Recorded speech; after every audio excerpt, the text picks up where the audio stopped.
Hello everyone and welcome back to my channel. If you don't know, my name is Delane. I want to do a whole series on birth stories. I have what I would call a unique birth story with my son, and I think a lot of people do. Now that a lot of people around me have been having babies, I've just noticed even more so how different everyone's stories are. So I'm gonna start with myself and go from there and let a few of my friends share theirs as well. This is gonna be birth story / journey to motherhood. My husband and I, Joseph, that's his name, I'll put a picture of us. We were married in June of 2018, and it was awesome, amazing, beautiful, wonderful. Maybe I'm biased, it was my wedding, I don't know. In October of 2018, we found out that we were expecting, and it was not expected. But we were both so excited, so excited. I was immediately really sick. Really sick, very dizzy, just all this stuff that I never even knew could come with pregnancy. We made a video about it. It was just amazing and so wonderful. I was supposed to be 11 weeks along and we lost our baby. I had a miscarriage, and that was really hard, really hard. And I'll probably talk about that more so in another video. But right now I just want to focus on the baby that I have here. So fast forward to March of 2019. And once again, at the very end of the month, I found out I was pregnant with our son, Jensen. And that was awesome and terrifying. After you've lost a baby, it's really scary, the whole pregnancy. Like, I thought, okay, maybe like after the first, few months I'll be fine.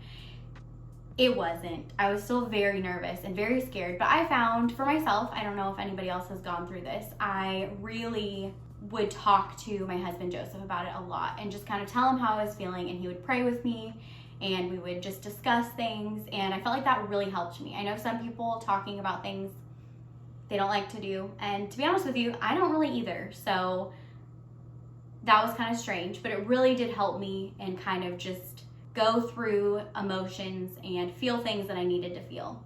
My pregnancy was kind of crazy. Once again, I was really sick, really dizzy, where I would almost black out, just different things like that. But it was so worth it, so amazing.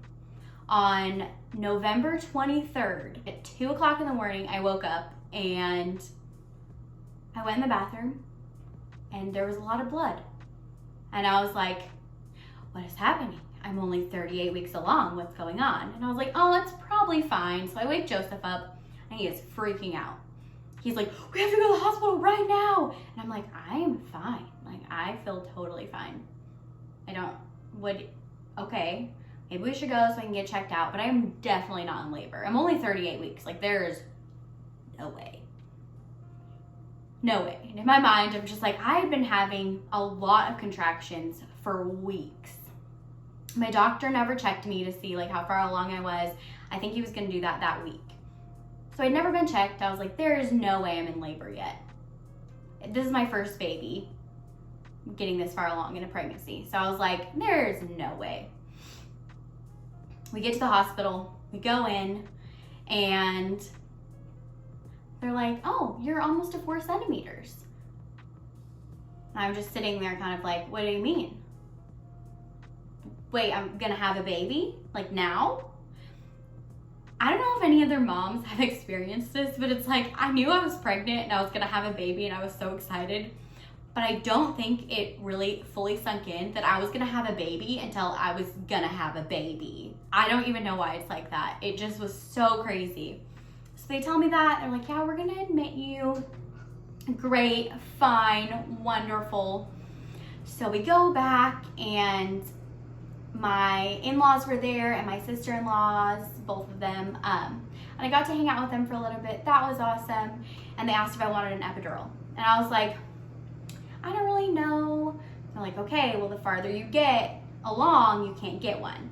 So I just decided, okay, I think I'll get one. It seemed fine getting it. And they gave me, I told them, I said, I'm kind of sensitive to medicine. So I'm not really sure if that will affect anything or if it's gonna be fine.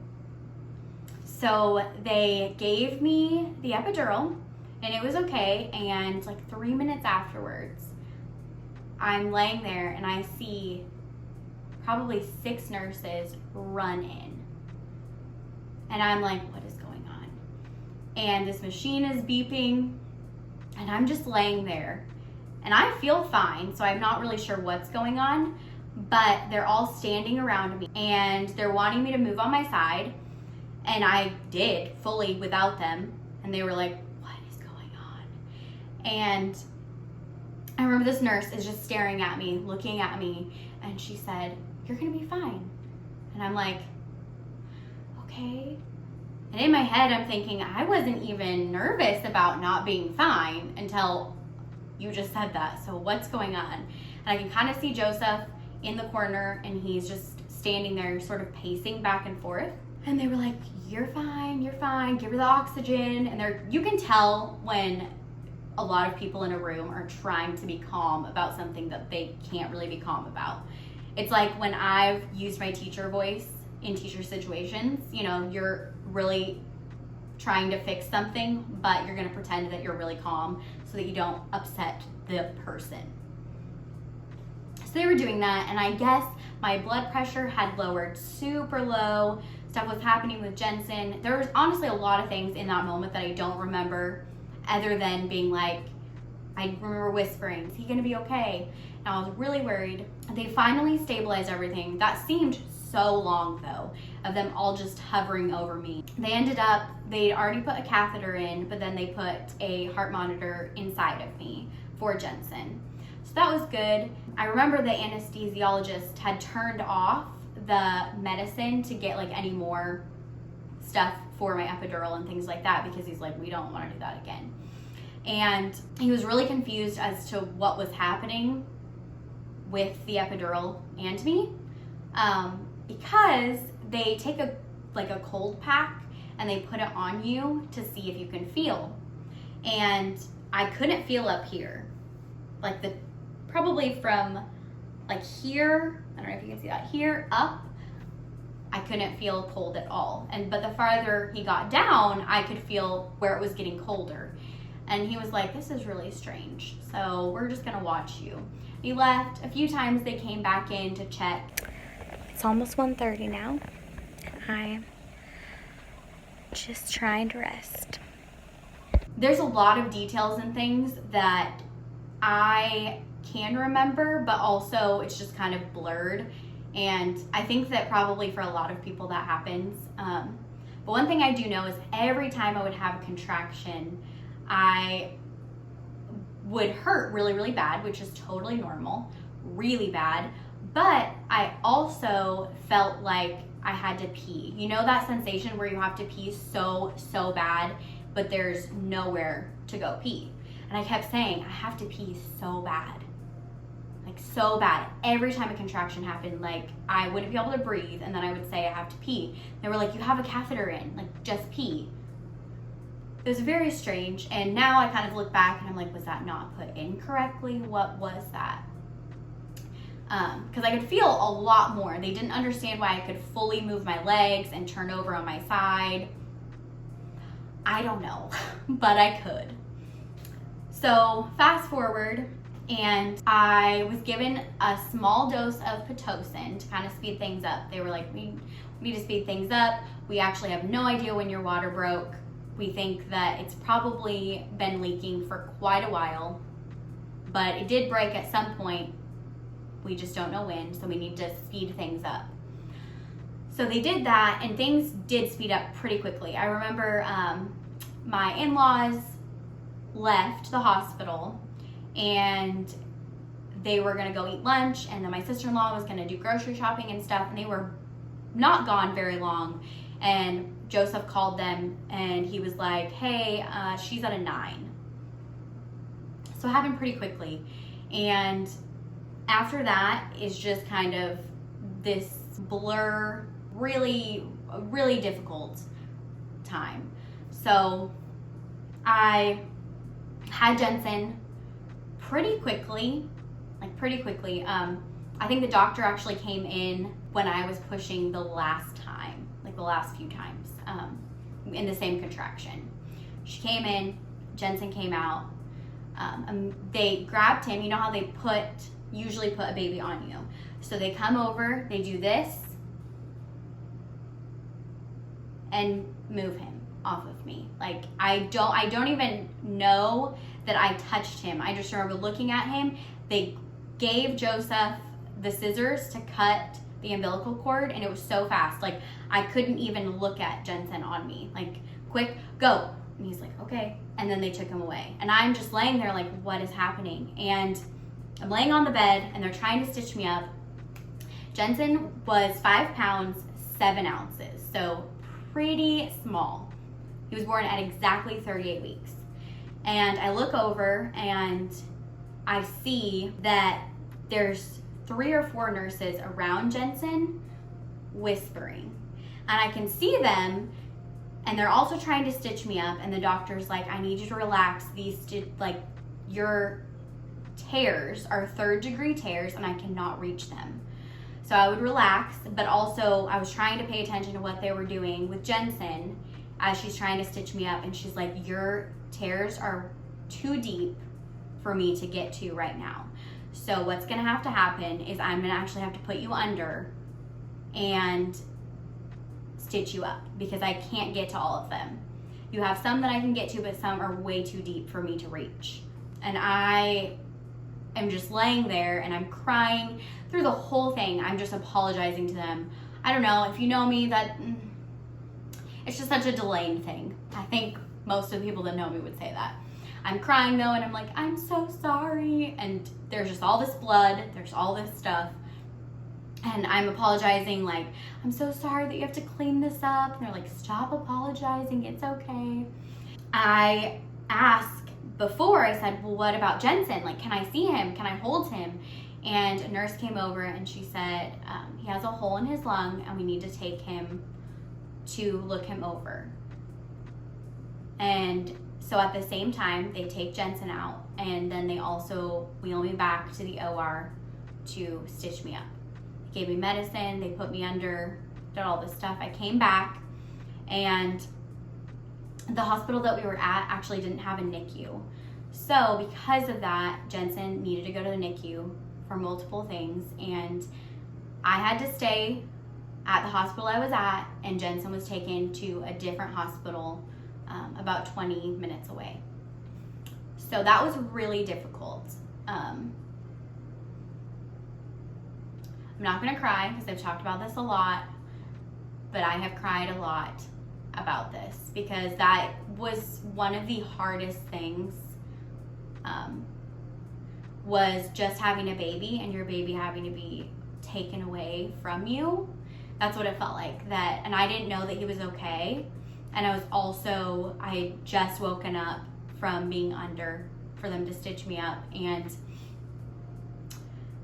that was really hard. And I'm not gonna lie about that. That was probably one of the hardest things that has ever happened.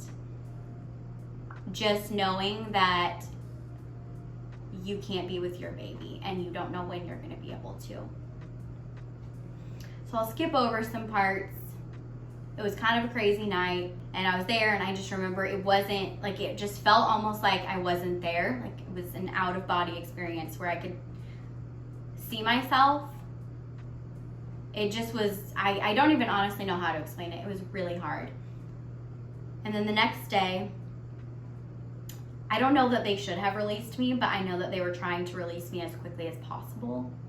So they did, and Joseph and I were able to leave the hospital, and then we were able to go see Jensen, and that was so amazing. I'll insert some pictures of me holding him for the first time and meeting him, and that just was so special to finally have that moment and to have, time where I could hold him and love on him and do all the things that I'd wanted to do the day before.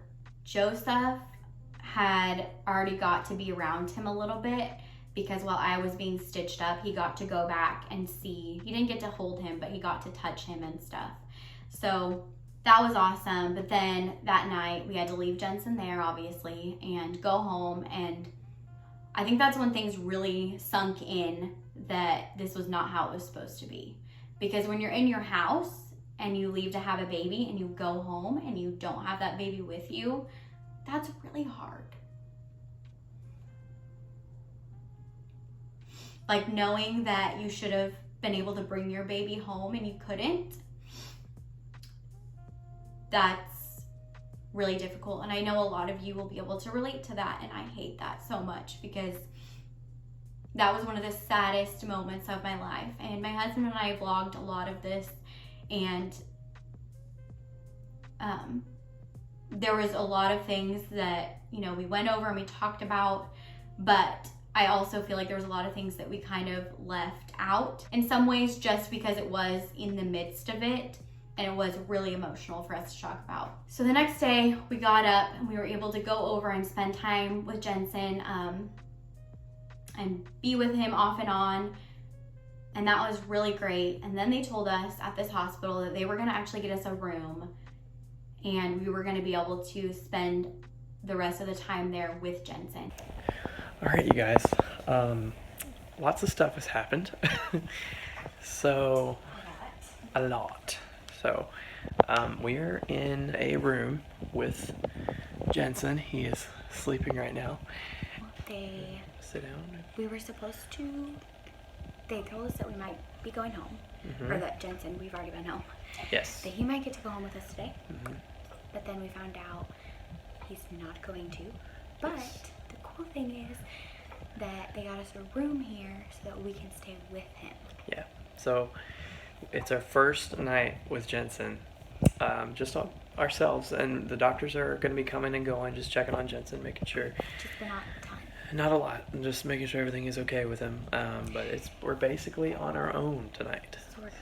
This is like our trial run. Trial parent run. But it's cool because they're going to, come do in the morning like x-rays and a few things like that. So it's really nice that we get to be here with him and we don't have to leave him again. Yes, that was hard. We're very appreciative of that.